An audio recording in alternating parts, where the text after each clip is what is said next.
ହୋଲି ପୂର୍ବରୁ ମଦକୁ ଚେକ୍।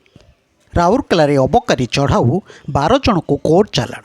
ରାଉରକେଲାରେ ଅବକାରୀ ଚଢ଼ାଉ 12 ଜଣଙ୍କୁ କୋର୍ଟ ଚାଲାଣ ଘଟଣା ସମ୍ପ୍ରତି ରାଉରକେଲାରେ ଚାଲିଥିବା ମଦ ବେପାରୀଙ୍କ ବେପାରକୁ ଏକରକମ ଚେକ୍ ଦେବାରେ ସମ୍ଭବ ହୋଇଛି।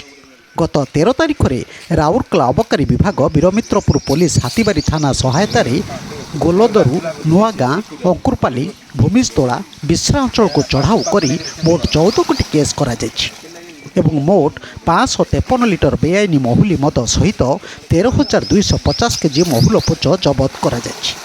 ମୋଟ 12ଟି କ୍ଲେମ୍ କେସ୍ କରାଯାଇଥିବା ବେଳେ 2ଟି ଅନକ୍ଲେମ୍ଡ କେସ୍ କରାଯାଇଛି।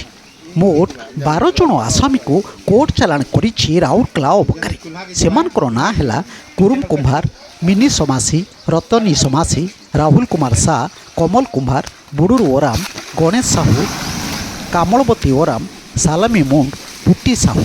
ଏହି ଚଢ଼ାଉରେ inspector Shri Mohan Pradhan, inspector Shri Dilip Nayak, OIC Idris Hussain, OIC Akash Sahu, OIC Rohit Dandasena, ASI Jemamani Kishan, ASI Shrimati Lakshmi Panda, ASI Shri Prashant Pati, staff Srinivas Bishoi, Soumyaranjan Sahu, Suryakanta Swain, Sapan Sahu, Renu Kiro, Hemamanjari Biswal, Kumari Pradhan, Victoria Dungdung, Akash Patel, Amar Maharana, Ayesha Minj, Lilima Bhoi, Ghanashyam Mahanta, Gobardhan Bishi, Ugresan Behera, Jagannath Mundari, Sanjay Bhoi, ନବୀନ ଭୂଇଁ, ବୀରମିତ୍ରପୁର ପୋଲିସ ଅଫିସର ଏବଂ ଷ୍ଟାଫ୍, ହାତୀବାରୀ ପୋଲିସ ଅଫିସର ଓ ଷ୍ଟାଫ୍ ଆଦି ଏଥିରେ ସାମିଲ ହୋଇଥିଲେ।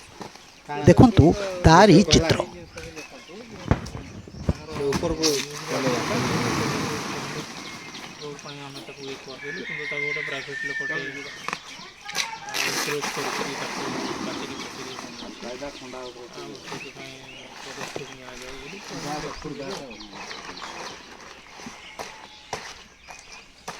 हाँ नहीं सेटा डिमार्केशन आउ काई डबल से एनक्रोचमेंट कटा जाओ और से जमी सब हमको हस्तांतर करा जाओ तभी सेकरे सब आसुजिबो सेकरे डिमार्केशन ऑटोमेटिक होबो हला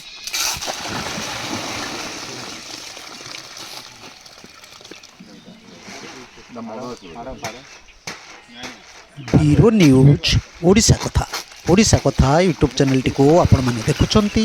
मतामत दियंतु, लाइक करंतु, सब्सक्राइब करंतु और शेयर मध्य करंतु। इधर राउंड मार दे से बाहर